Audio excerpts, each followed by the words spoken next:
You look, you've had about 2 hours sleep in the last 78 years. Hi, you guys. Hi. Familiar faces here. I knew I was 25 years old, you'd be shocked. Chloe and I went to high school together. We did. This is what happens when you run a show. I was a year before him. Wow. Although the Asian, it helps. Yeah, exactly. Just to go to common theme that started, the Civil War connection, this show, the themes you're dealing with this season, and with Civil War coming in, the show is every year tied into somehow. Somehow. So I'm not asking for spoilers per se, but thematically in the approach of the show as Civil War is coming in, because Jeff just gave us some. I think hopefully you're already feeling it. Yeah, I feel like I've been saying this all morning. We've been kind of dealing with the themes of Civil War throughout the season for a while now, in some ways. Right, and I would say even last year with when Daisy was the first to change, there was a big split between how people felt about a person with powers and people not having powers. And then as that's grown, we've complicated with there are people who have powers who are also like, I'm not sure I want to have powers or not. Versus people like, this is my God-given right. Of course I have it, and so we plan that internally. But then bringing in Talbot, bringing the ATCU as we've been in this season. Hopefully, you are feeling that split kind of growing as we go forward. Basically, we've been having a Civil War for a while now. So they're late to the game. Yes, they are late. We just can't destroy buildings and punch people through as often as they do. But yeah, hopefully it all feels we're having the same kind of conversations because thematically it's a real relevant thing to talk about in general. Whether it's I'm not saying there's metaphors at stake, but there might be metaphors at stake. Chloe, now that you're kind of in charge of the Secret Warriors or the Inhumans part of the S.H.I.E.L.D. team, how do you think that authority will conflict with your relationship with Lincoln? Pardon me. Excuse me. I really don't think it. I don't think it's been an issue. Specifically the authority. I think Lincoln's enough of a feminist to not get in the way of it. I think they balance each other out really well. I really like them as a couple, but I don't think my authority specifically has been an issue that has caused tension. There's been other things that have caused tension, and there will be some serious things that cause tension in the future. But it's none of it is me being in charge. Yeah, you being in charge doesn't really affect it, but working together, there's obviously complications and so on. Just on that level, obviously, but not so much. The boss. Yeah, he probably likes it. Next question. Jeff, can you talk about engineering sort of the exits of Bobby and Hunter without making it like a backdoor pilot necessarily, and getting that great emotional capper? Well, I think actually their exit has a lot to do with actually the rise of powered people. I think you felt their frustration, Hunter's in particular, at this isn't fair. We work so hard, we've trained so hard, and suddenly she can do that and it hurts. Or he goes, and I know that emotionally that was an aspect of that growing frustration. And so you felt the doubt, I would hope, over a handful of episodes. So when last week's episode aired, it brought all that stuff to sort of completion with maybe this is the universe telling us to step back from that. So without making it a giant thing, we did try and lay in those little breadcrumbs to lead to it. Have there been any moments in real life when you thought your character's superpowers would be like really helpful right now? All the time. Yeah. I'm not gonna lie. There was a time I was in traffic. And you went into fantasy land? No, I'm not even kidding. There was someone in traffic and they were being such a dick, and I was like, I just sat there and I was like, just like maybe see something would happen, and then I put my hand out like, wow, you're spending way too much time at work. Like, that is really embarrassing. I wish a fan had walked past at that time and just seen you go. They would have shit their pants.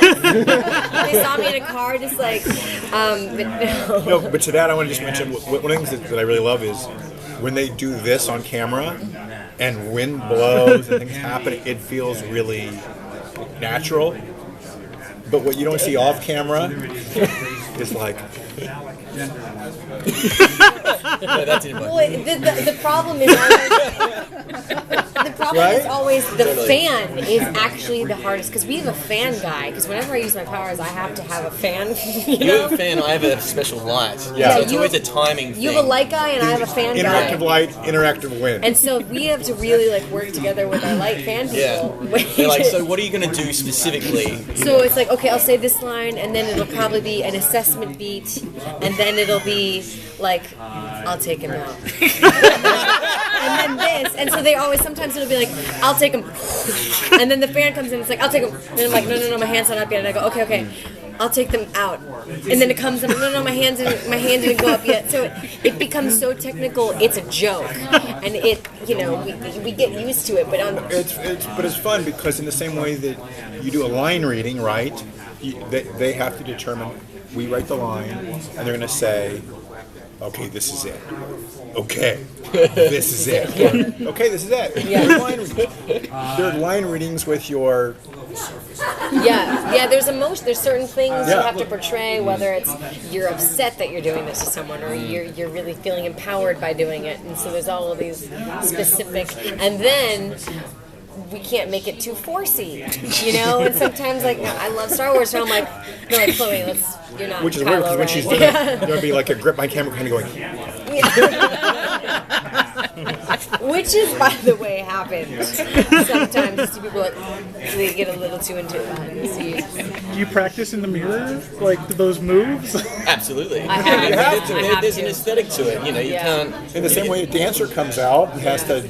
It can't just feel right. It's got to look cool. Because if it doesn't look cool, We have our VFX guy, Mark Kolpak. He's like the superhero movement connoisseur of sorts, and so really, but he really when he's not there, I actually kind of get stressed. I'm like, "There's Kolpak. I need a little." it's good to bounce ideas off him, but not necessarily go with what he suggests all the time. Yeah, he's an incredible VFX, but he's also a hidden superhero because he'll be like, Chloe. He goes more into He's like a less big of his nerd. job. Fantastic. No, when he'll go down, he'll go down to that Trinity stance. You know? And he's like, okay, so you know what would be really cool? He always has an iPad, and he's like, holds it, and he's like, you know what would be really cool? Is if we're going like this, and then maybe a head tilt, and then a slow up, and I'm like, I'm sure it's like not his, You but know it that always he's been works. practicing in the mirror. But he's wonderful. He's Yeah. so incredible, and he does such a good job on the show. No, but it is fun to watch. And just going back to some, the fights they do.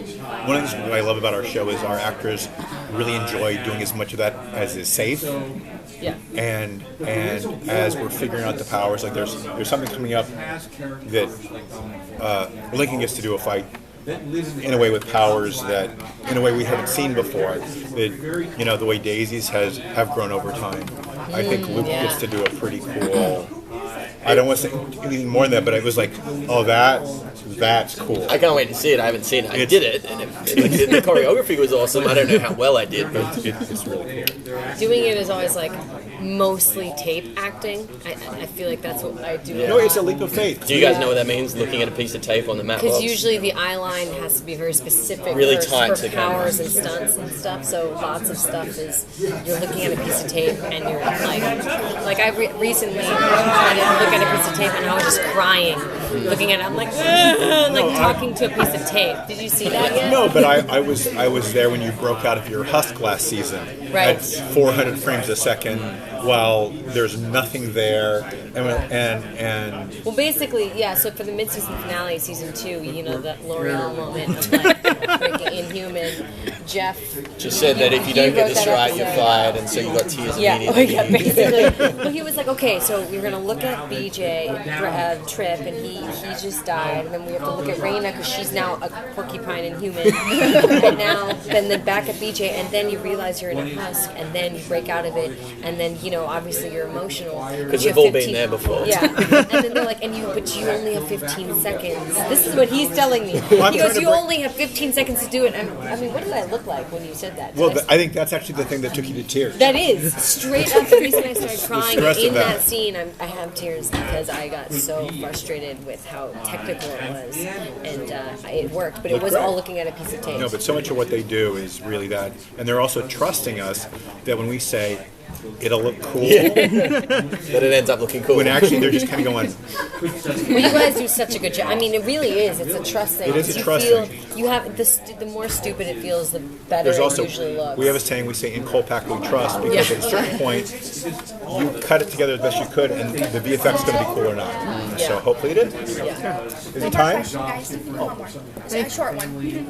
Anybody? Right now, it seems that Daisy and Lincoln have replaced their roles in a way. They switched their philosophies. You know, she started out being, you know, a little bit nervous about this world. You were the veteran, and now you're not so sure if it's all that easy to be an Inhuman, and you really want to take. You know, so can you tease us about how that arc, you know, the direction that arc might be heading in, or the complications it has for their relationship, or you know, any kind of. Things get a little tricky here at the end of the season. There's Jeff, you want to answer that? No, I get nervous. what I would say is that Ming-Na Wen, Yeah. she's not in the room, right? Oh, I get that all the time. No, I'll just say the thing we try and do, the writers try and do in the show, is we try and make it so that what the actors are doing from year to year, season to season, the arcs of the characters are always growing. And so the fact that they've swapped, and the fact that there's conflict between them, even though they like each other, is great. And what they're inferring is, I think it's going to get more interesting. I don't know if this fellow has anything to do with that, or this young lady has anything to do with it, but we're trying. Thank you all very much. Yes, thank you. Thanks, guys.